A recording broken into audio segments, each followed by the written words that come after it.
and I believe we will have our first speaker shortly.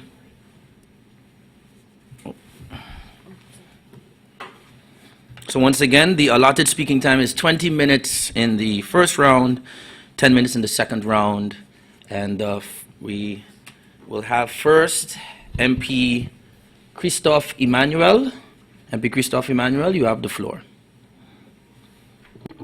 Thank you very much, Mr. Chairman. Good afternoon to you. Good afternoon to Dr. Freed. My honorable colleagues, good afternoon to each and every one of you.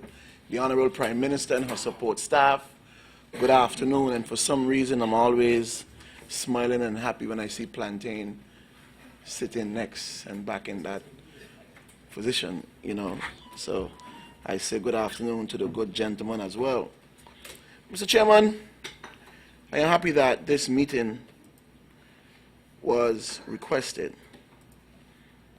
I would like to read,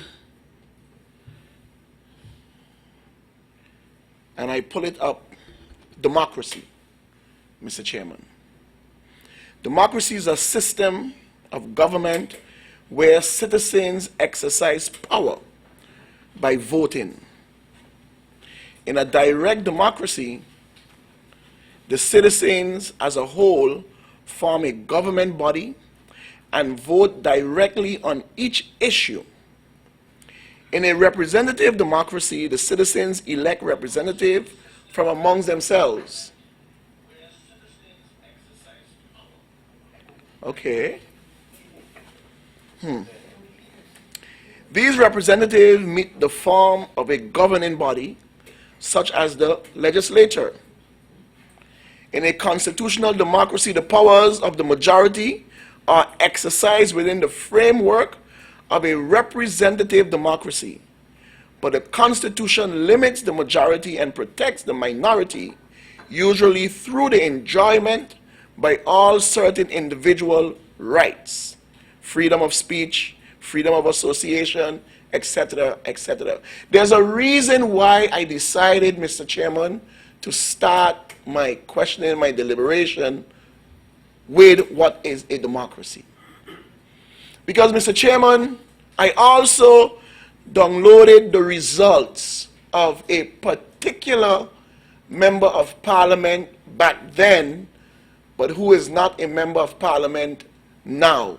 And there's a specific reason why I did that.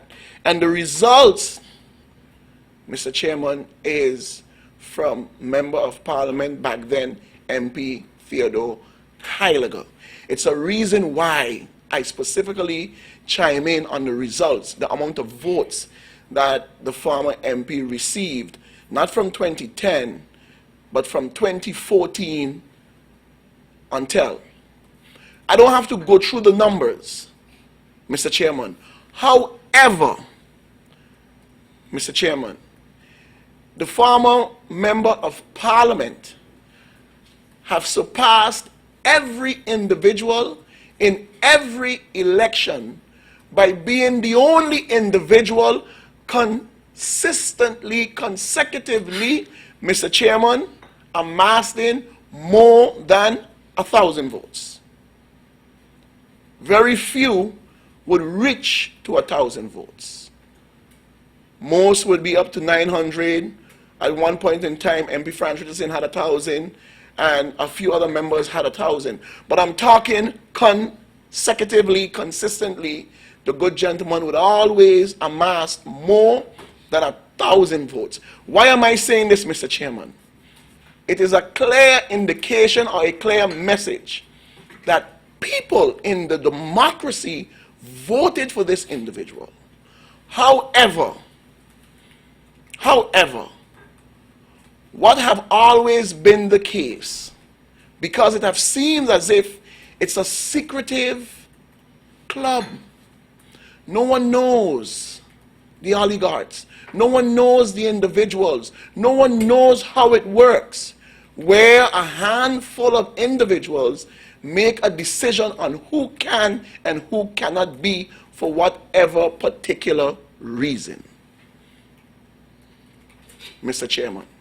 And then, as of recent, I believe after 6 years or 7 years, the good gentleman charges was dropped for that particular case.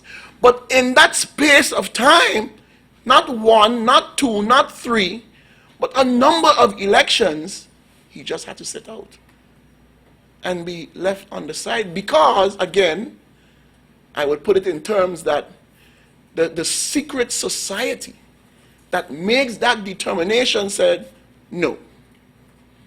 Mr. Chairman, that's not democracy. That's not democracy.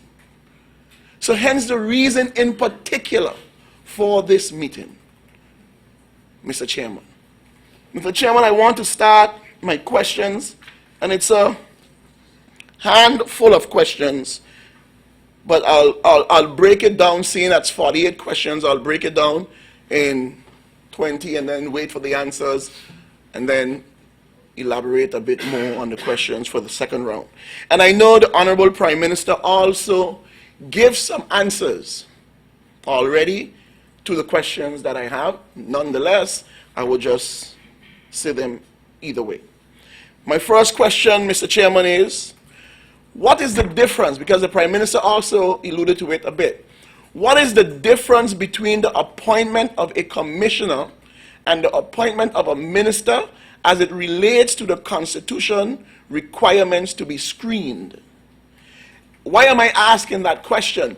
Before, Mr. Chairman, the new status that we are in now, ministers only existed in the central government. Island territories had commissioners. I would like to know what's the difference in terms of the screening between commissioners, or if there was a screening, or anything back then to what it is now, Mr. Chairman. Who, according to the Constitution, can become a minister? In the part of the Constitution that regulates who can become a minister, is it considered incomplete? I will repeat the question. In the part of the Constitution that regulates who can become a minister, is it considered incomplete? Is the government, meaning a minister and the governor, authorized to determine who can become a minister if this is not explicitly stated in the Constitution? Normally, if based on the Constitution, additional criteria needed to be created, how would this be evident from the Constitution? I would like the Honorable Prime Minister to please give an example, because I believe she alluded to it in terms of, what the country looks for in terms of a suitable minister. I'll repeat it, yes, sure. Normally, if based on the Constitution, additional criteria needed to be created, how would this be evident from the Constitution?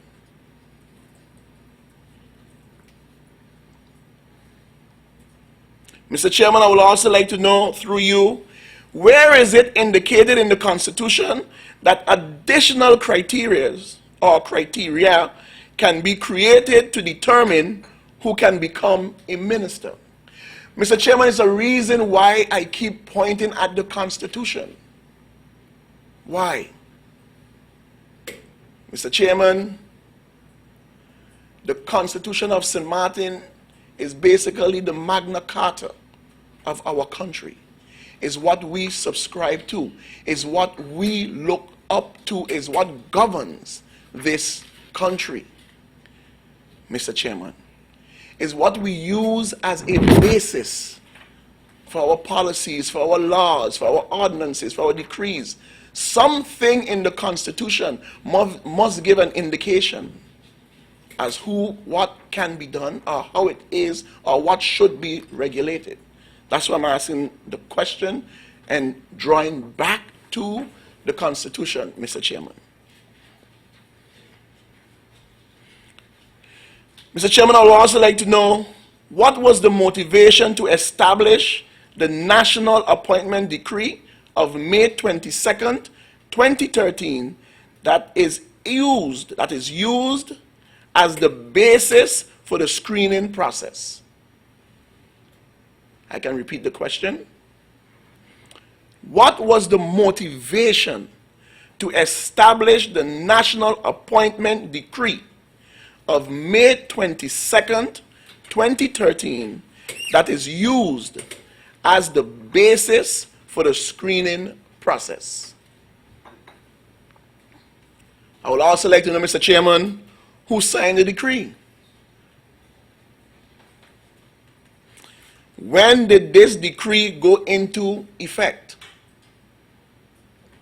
I would also like to know, Mr. Chairman, has the decree expired? And if yes, what basis is being used right now to determine who can become a minister? Mr. Chairman, also I would like to know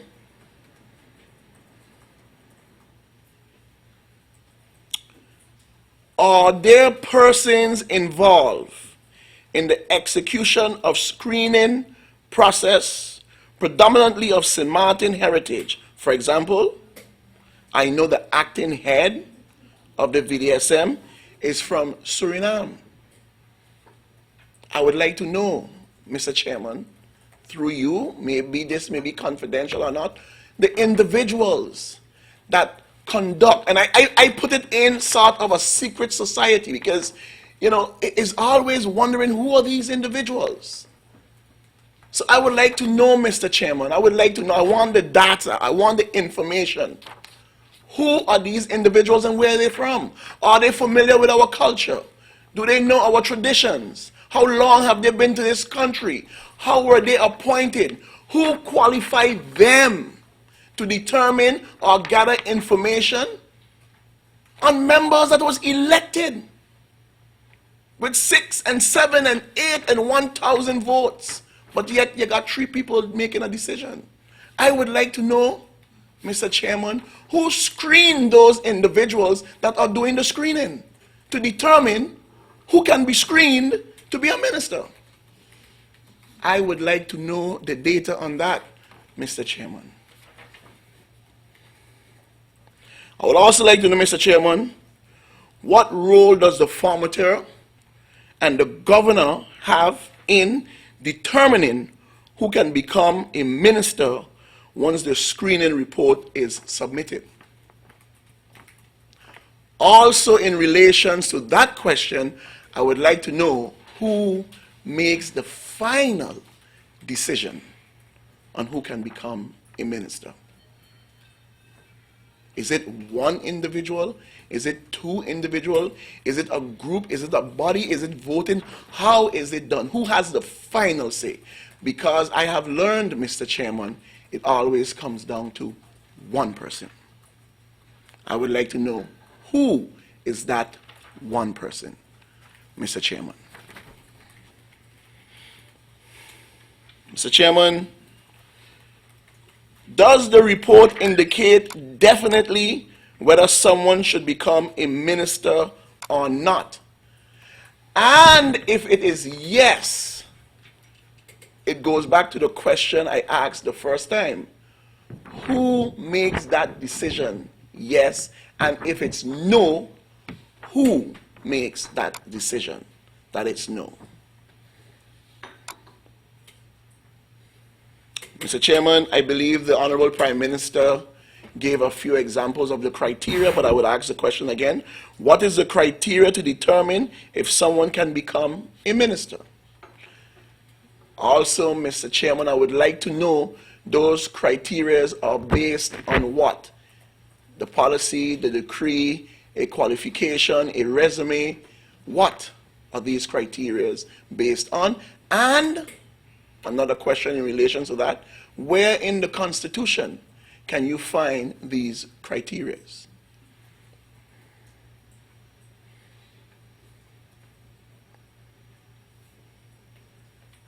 Mr. Chairman, I go on.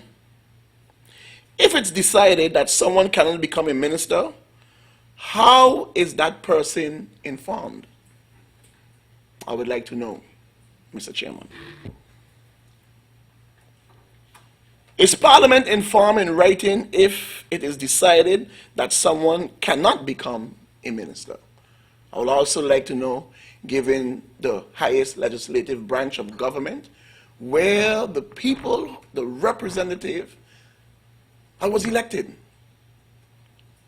I would like to know if the chairman of Parliament, if the Hafid of Parliament, if the Presidium of Parliament, if faction leaders of Parliament, I would like to know, Mr. Chairman, are they informed by any means who can and who cannot, who passed or who did not pass the screening to become a minister?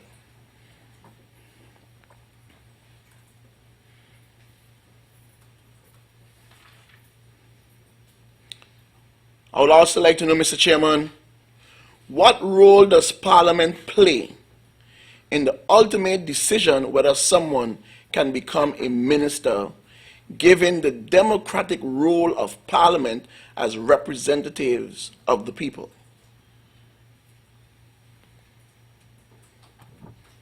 Mr. Chairman, the Honorable Prime Minister made mention earlier that ministers are in a position to sign off on millions and can also jeopardize the country. And we understand the role that a minister plays and the direct role financially that some ministers play, hence the reason why some sort of background check should be done to determine who can become a minister.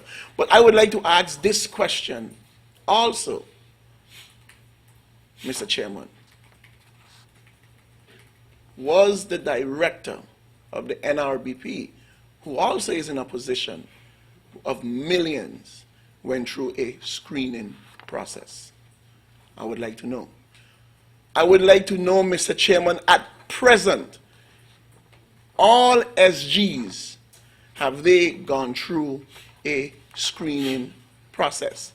All SGs at this present moment, have they all gone through a screening process? I would like to know, Mr. Chairman.